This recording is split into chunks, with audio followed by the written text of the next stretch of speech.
Carta à Igreja de Sardes. Começamos a estudar o Apocalipse, verso a verso. Estamos na parte que se dirige às 7 igrejas da Ásia Menor. A parte que lá no capítulo 1 foi indicada, que trata das coisas presentes, do presente da igreja, da vida das igrejas. E essas 7 igrejas tornam-se referência, tornam-se simbólicas, pois elas representam todas as igrejas, não apenas da época, mas a todas as igrejas de todas as épocas, nas suas necessidades, na sua caminhada, nas suas dificuldades, nos seus pecados, nas suas tentações. O Senhor corrige cada dia a sua igreja, pois o Senhor nos ama e deseja a nossa plena salvação. Apocalipse capítulo 3, a partir do versículo 1, carta a Sardes, vamos fazer a leitura do versículo 1 até ao versículo 6. Nesse momento, os irmãos terão a oportunidade de compartilhar a leitura, cada um fazendo a leitura de um versículo desses 6, na Apocalipse capítulo 3, do verso 1 até o verso 6. Ao anjo da igreja em Sardes, escreva estas coisas. Diz aquele que tem os 7 Espíritos de Deus e as 7 estrelas. Conheço as obras que você realiza e que você tem fama de estar vivo, mas está morto. Ser vigilante e consolida o resto que estava para morrer, porque não tenho achado íntegras as suas obras na presença do meu Deus. Tenho, pois, defende o seu guarda e não e se não vigiarmos, isso deixa só nosso pecado a pior sobre Verso 4. Mas também tem em Sardes algumas pessoas que não contaminaram suas vestes e comigo andarão de branco, porquanto são dignas disso. O vencedor será assim vestido de branco. De modo nenhum apagarei o seu nome do livro da vida. Pelo contrário, confessarei o seu nome diante de meu Pai e diante dos seus anjos. Tenho doce que o Espírito disse às igrejas. Amém. Como temos observado, as cartas às 7 igrejas do Apocalipse são cartas de ensino que tratam sobre o presente das igrejas, hoje, a importância de uma vida segundo o propósito do nosso Senhor Jesus Cristo. E, na maioria das cartas, ou quase em todas as cartas, destaca-se sempre um ponto que é observado pelo Senhor Jesus, que são as obras, a conduta, o comportamento. Então, não adianta ter a aparência boa, não adianta ter uma aparência que finja ou demonstre uma santidade. O que o Senhor vai olhar com os seus olhos como chamas de fogo, que representam, que simbolizam a capacidade de conhecer além do que está manifesto aos olhos dos homens. Diante da sua capacidade, ele vai observar as obras das igrejas, o comportamento, conduta, a palavra conduta, a palavra obras, a palavra comportamento aparece constantemente nas cartas. Conheço as tuas obras, conheço o teu comportamento, sei o que você está fazendo, sei como você está vivendo, quando está vivendo bem, de acordo com o Evangelho, de acordo com a palavra, e sei quando não está. Então, assim também na carta a Sardes, o ponto destacado é a conduta. Isso chama a atenção nossa como igreja. O Senhor está olhando as nossas obras. Às vezes a gente fica preocupado com a teoria, fica preocupado com o dogma que pregamos, a doutrina que acreditamos, e não observamos as obras, as nossas condutas, o que estamos fazendo. Então, nas cartas sempre se ressalta isso, a conduta e as obras. Como em todas as outras, a carta se dirige ao anjo da igreja, já temos abordado nas outras cartas, que a probabilidade maior é que esse anjo da igreja seja o mensageiro da igreja. A palavra anjo é uma transliteração de ângelos, que é a palavra grega, ângelos, que significa mensageiro. Então, muitas vezes, como eu já disse aos irmãos, as palavras gregas não são traduzidas, elas são transliteradas, elas passam da língua grega para a língua portuguesa, claro, passou primeiro lá para o latim, chegou na língua portuguesa, e chegam já sem tradução, porque elas já carregam um conceito, principalmente quando a gente está falando de cristianismo, da religião cristã. Então, temos muitas palavras na Bíblia gregas que não foram traduzidas, como, por exemplo, presbíteros, não foi traduzido, diáconos, não foi traduzido, evangelho, não foi traduzido, igreja, não foi traduzido, e aqui, anjo, também não foi traduzido. Anjo é a transliteração da palavra ângelos, que significa que, se fosse traduzido, seria traduzido por mensageiro. Então, ângelos significa mensageiro. Sendo mensageiro, pode ser um mensageiro humano, ou seja, um ser humano que vai entregar uma mensagem, ele é um ângelos, ele é um mensageiro, ele transmite a mensagem. E poderia ser um mensageiro celestial, um ser espiritual, que nós chamamos de anjo, que nós, na nossa Bíblia, chamamos anjo. Então, o ângelos poderia ser um mensageiro humano, ou poderia ser um mensageiro celestial. Quando aparece a palavra no texto grego, normalmente não se traduz, repete ou translitera para anjo. Aí a gente fica sem saber se está se referindo ao mensageiro humano ou se está se referindo ao mensageiro celestial. Pode ser um ou outro. A probabilidade das cartas do Apocalipse, a probabilidade maior, embora exista uma probabilidade pequena que seja o ser celestial, mas a probabilidade maior é que seja o mensageiro humano, que seja aquele na igreja que tem a função de entregar a mensagem de Deus, de transmitir a mensagem de Deus, ou seja, o pastor, os líderes que pregam a palavra, que seja esse o mensageiro. Então, escreve-se a ele, fala-se a ele, para que ele então fale para a igreja. O alvo maior, o alvo final é a igreja. Tá? O mensageiro é apenas aquele que contém a mensagem que será transmitida. A mensagem não é só para ele, ele é o canal de transmissão. A mensagem é para a igreja. Então, como em todas as outras, ao anjo da igreja em Sardes escreve: assim diz aquele que tem os 7 Espíritos de Deus e as 7 estrelas. Bem, a gente já viu no capítulo 1, que as 7 estrelas são os 7 mensageiros, são os 7 anjos da igreja que Jesus tem nas suas mãos. E os 7 espíritos, vai aparecer outras vezes também no Apocalipse, e também aparece no Antigo Testamento essa expressão dos 7 espíritos de Deus, para falar do Espírito de Deus. A palavra 7 vai complementar a ideia de plenitude, de perfeição, de completo. Então, ao falar dos 7 Espíritos de Deus, na realidade está falando do Espírito completo e pleno de Deus. Quando Jesus se apresenta como aquele que tem os 7 Espíritos de Deus, o nosso foco, a nossa ideia, a mensagem não é que a nossa olhar esteja no número. Então são 7 Espíritos unitariamente. Não, a ideia é que ele tem a plenitude do Espírito. É que todo o Espírito de Deus está nele. Que ele é completo. Como Paulo também vai nos ensinar. Toda a divindade, plena divindade, estava em Cristo, reconciliando consigo o mundo. Ou seja, então, aquele que tem os 7 Espíritos de Deus, não é para a gente ficar contando quantos Espíritos existem.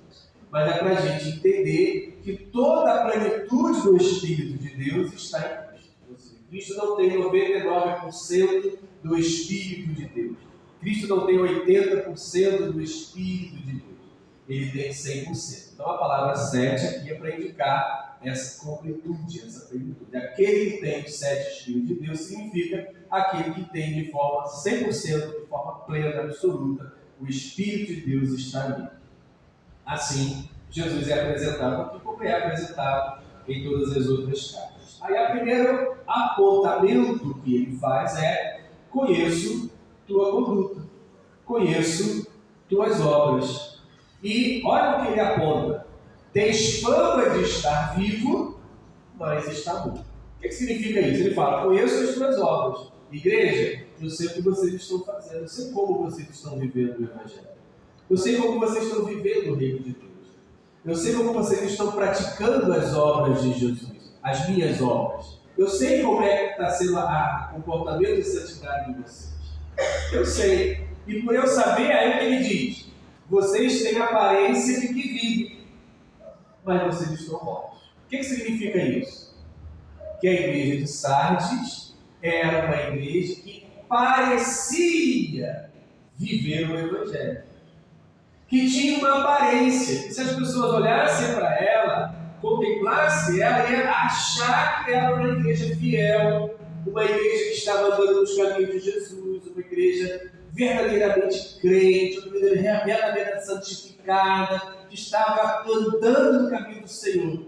Ela tinha aparência de que vive, mas estava morta. É difícil isso acontecer numa igreja? É difícil isso acontecer na vida de um crente? Ele parecer estar vivo, mas está morto. Ele parecer ser santo, mas não ser. Ele parecer ser discípulo de Jesus, mas não ser. Ele parecer viver o Evangelho e não viver. Ele parecer viver o amor de Cristo e não viver. É possível haver essa falsidade, essa aparência de uma coisa, mas na realidade ser outra? A gente sabe que sim. Mas engana Jesus? Não engana. Engana as pessoas? Pode enganar, sim. As igrejas podem enganar as pessoas. Nós podemos enganar as pessoas. Nós podemos fingir uma coisa e levar as pessoas a acharem uma coisa que não é verdadeira. Mas Jesus sabe se é verdade ou não. Então, qual é o apontamento de Jesus na igreja de Sardes? Uma igreja hipócrita. Uma igreja que é uma atriz, né, que interpreta um papel, que sabe qual é o papel, tanto sabe que interpreta, tanto sabe que finge. Então não é uma igreja que não conhece o caminho do Senhor. E para você fingir o caminho do Senhor, você tem que conhecer. Para você fingir que é discípulo de Jesus, você tem que conhecer. Você tem que saber como é um discípulo. Como é que você vai fingir? Para você ser um ator e representar um papel, você tem que conhecer aquele personagem que você está representando. Se você não conhecer o personagem, como é que você vai representá-lo? Como é que você vai fingir que é ele? Como é que você vai atuar? Então, não é uma questão de ignorância. Não é uma questão de não conhecimento. Não é uma questão que aquela igreja não sabia o caminho do Senhor. Não conhecia o Evangelho de Jesus. A questão não é essa. A questão é a hipocrisia. É a escolha pela falsidade. A questão é deliberada. A questão é maligna. A questão é intencional. Finge-se uma coisa e é outra. Isso é intencional, isso não é casual, isso não é um acidente, isso não é inocentemente, isso é deliberado. Então Jesus aponta isso na igreja de Sardes, que é um aviso para nós como igreja, não sermos como a igreja de Sardes, que conhecia o caminho do Senhor, mas não vivia o caminho do Senhor. E Jesus diz: conheço tuas obras, tens fama. Olha só como é que é a questão da fama. Como é que a igreja pega uma fama? Tens fama de estar vivo, mas estás morto. Torna-te vigilante e consolida o resto que estava para morrer, pois não achei perfeita a tua conduta diante do meu Deus. A vigilância, disse aqui na ceia, a vigilância sempre remete-se à vinda do nosso Senhor Jesus. Vigiai é a advertência sempre das parábolas onde tratam da vinda do Senhor Jesus. Então, mais uma vez, a advertência dada à igreja de Sardes. Vigiai, estejam atentos que o Senhor virá. Ou seja, quando o Senhor virá, a falsidade se desmoronará. A fama, que é apenas aparência, vai se desmoronar. Então, vigiai, torna-te vigilante, consolida, reafirma a fé, reafirma, consolida aquilo que vocês dizem crer. E aí ele vai usar aqui uma palavra que é a única em todo o Novo Testamento. Essa palavra consolida é a única vez que aparece em todo o Novo Testamento. E ela tem o sentido de dizer à igreja: vocês conhecem o caminho, vocês confessam o caminho, vocês ouviram a respeito do caminho, vocês manifestaram crer no caminho do Senhor. Então é necessário uma consolidação daquilo que vocês sabem, daquilo que vocês dizem escolher, daquilo que vocês dizem optar. O que é a consolidação? A consolidação eu posso exemplificar para vocês com uma ideia de eu vou me casar. Quando é a consolidação? Eu vou fazer um contrato de casamento contigo. Quando que é a consolidação? Quando se consolida a intenção, a ideia, a proposta, aquilo que já está decidido, aquilo que já está escolhido, aquilo que já foi pré-estabelecido, aquilo que eu vou fazer, mas em que momento consolida? Então é isso que ele está dizendo aqui em Sardes. Consolida, ou seja, vocês ouviram a palavra, vocês manifestaram crer, adesão ao Evangelho. Vocês manifestaram, nós queremos seguir a Cristo, nós vamos seguir a Cristo. Cristo é o nosso Senhor, Cristo é o nosso Salvador. Então consolida, torna sólido, torna concreto, torna palpável esta fé que vocês manifestam na oralidade, essa fé que vocês manifestam na intenção, essa fé que vocês manifestam no discurso, torna ela concreta, consolidar, tornar sólida, torna ela palpável e visível. Porque vocês têm a fama de que vivem, mas não vivem. Ou seja, vocês não consolidaram, vocês não tornaram concreta a fé que vocês manifestam aderir. Então essa é a proposta de Jesus à igreja, porque ele ama a igreja e quer salvá-la ainda. Ele não desistiu da igreja, apesar de toda essa situação de viver uma vida que parece viver, mas está morta. Uma vida falsa, uma vida hipócrita, apesar disso, ele ama a igreja. E ele não desistiu da igreja. E ele quer salvar a igreja. Então ele adverte: torna-te vigilante e consolida o resto que estava para morrer. Ou seja, quem vai, vai, quem não vai, não vai. Quem vai continuar, continua. Quem não vai, não continua. Ou seja, toma uma decisão: quem vai continuar, quem não vai. Consolida. Quem vai morrer, quem vai viver. Consolida isso no seio da igreja. Pois não achei perfeita as tuas obras diante do meu Deus. Lembra-te, portanto, de como recebestes e ouviste. Observa-o e converte-te. Recebestes e ouviste. Duas expressões: recebestes, dado o pretérito perfeito. Vocês receberam a palavra. Vocês ouviram a mensagem do Evangelho. Esse receber aqui traz a ideia do ouvir. Aí o ouvir depois traz a ideia de quê? De crer, de aderir. Então vocês receberam e ouviram. Então aí o ouvir aqui parece, mas primeiro eu ouço e depois eu recebo. Mas aqui está invertido, porque o sentido é o seguinte: o receber seria o nosso ouvir. O receber é a mensagem que foi entregue a vocês. Vocês a conhecem, vocês a ouviram. O receber tem o sentido do ouvir, do contato. Vocês ouviram. Aí esse ouvir tem o sentido de crer. De abrir o ouvido e dizer, eu creio naquilo que estou recebendo.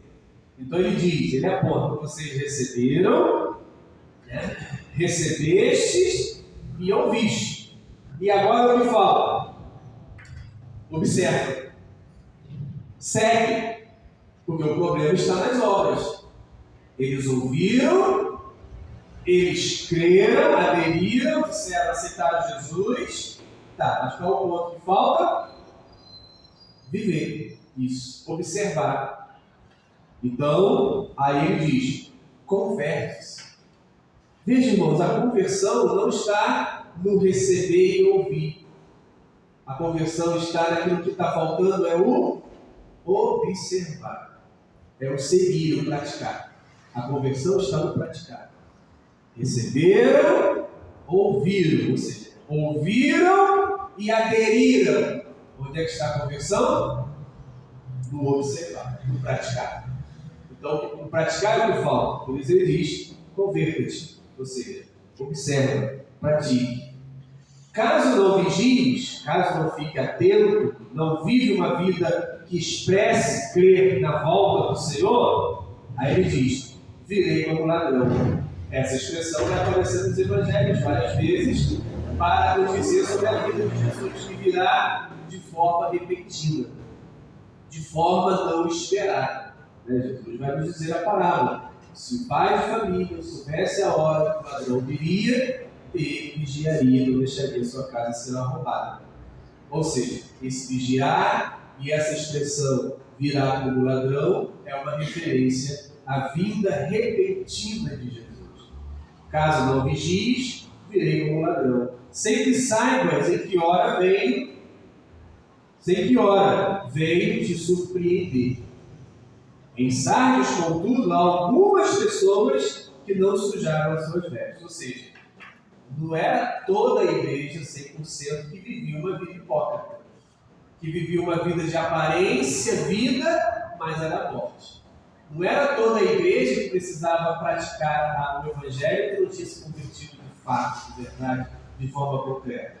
Havia um grupo que sim, que havia crido. Ou seja, assim, na igreja de Sardes, tinha aqueles que estavam vivendo de forma hipócrita, mas tinha os fiéis. Tinha aqueles que com sinceridade tinham se convertido, que são apontados agora aqui no texto. Em Sardes, contudo, há algumas pessoas que não sujaram as vestes. A veste aqui, a roupa, é símbolo da conduta, é símbolo das obras, é símbolo da vida. A veste branca fala de uma vida em santidade, de uma vida em obediência ao Senhor, no Evangelho de Jesus. Então ele diz que na igreja de Sardes havia alguns crentes que realmente estavam mantendo a santidade, que realmente estavam mantendo o caminho do Senhor, que não sujaram as vestes. Mas veja, irmão, mesmo que numa igreja uma pequena parte seja sincera e uma grande parte seja hipócrita, a fama sempre fica para a maior parte. E Jesus está corrigindo aqui essa maior parte, mas ele ressalta: olha, existe aí um grupo que está fiel.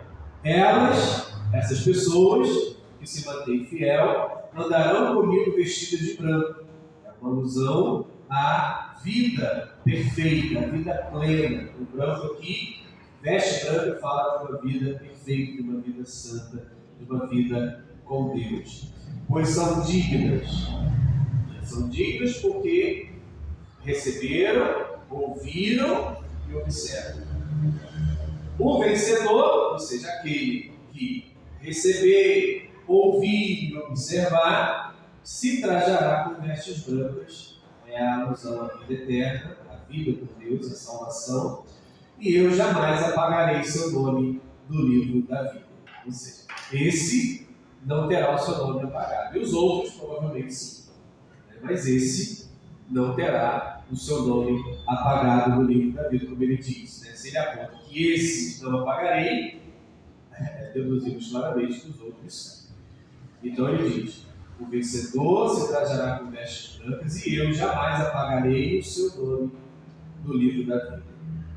proclamarei seu nome diante de meu Pai e dos seus anjos. Palavras também de Jesus nos Evangelhos. Aquele que me confessar diante dos homens, eu o confessarei também diante do Pai e diante dos anjos. E aquele que me negar diante dos homens, eu também me negarei diante do meu Pai e dos seus anjos. Então é um eco aqui das palavras de Jesus nos Evangelhos. Proclamarei o seu nome diante do meu Pai e dos seus anjos. Quem tem ouvidos, ouça o que o Espírito diz às igrejas. Ou seja, quem tem ouvidos, quem está disposto a crer, quem está disposto a aderir, quem está disposto a observar, escute o que o Espírito Santo fala às igrejas. Por quê? Por mais que Jesus tenha mandado a mensagem ao mensageiro da igreja, por mais que o mensageiro da igreja esteja lendo a mensagem, esteja transmitindo a mensagem, que você esteja escutando o mensageiro falar, mas o que vai fazer diferença na vida da igreja não é o ouvir o mensageiro, mas é ouvir o Espírito Santo falar à igreja. Vocês podem ouvir o mensageiro 50 vezes, mas é ouvir o Espírito que vai fazer a diferença na vida de vocês. É ouvir o Espírito é que vai transformar a nossa vida, que vai nos conscientizar dos nossos erros e que vai nos conduzir a uma nova vida. O mensageiro é apenas o mensageiro. A palavra é transmitida pelo mensageiro, mas a força da palavra está no agir do Espírito que fala à igreja. Ouçamos a voz do Espírito que fala à igreja e não somente do mensageiro. Amém? Amém. Que Deus nos ajude a viver segundo a sua palavra, que o exemplo da igreja de Sardes seja um exemplo a ser seguido por nós, nos seus erros e nos seus acertos, olhando os seus erros, consertando a nossa vida para a glória do nome do Senhor. Amém? Amém. Vamos cantar o hino? 122. Vamos cantar. 122.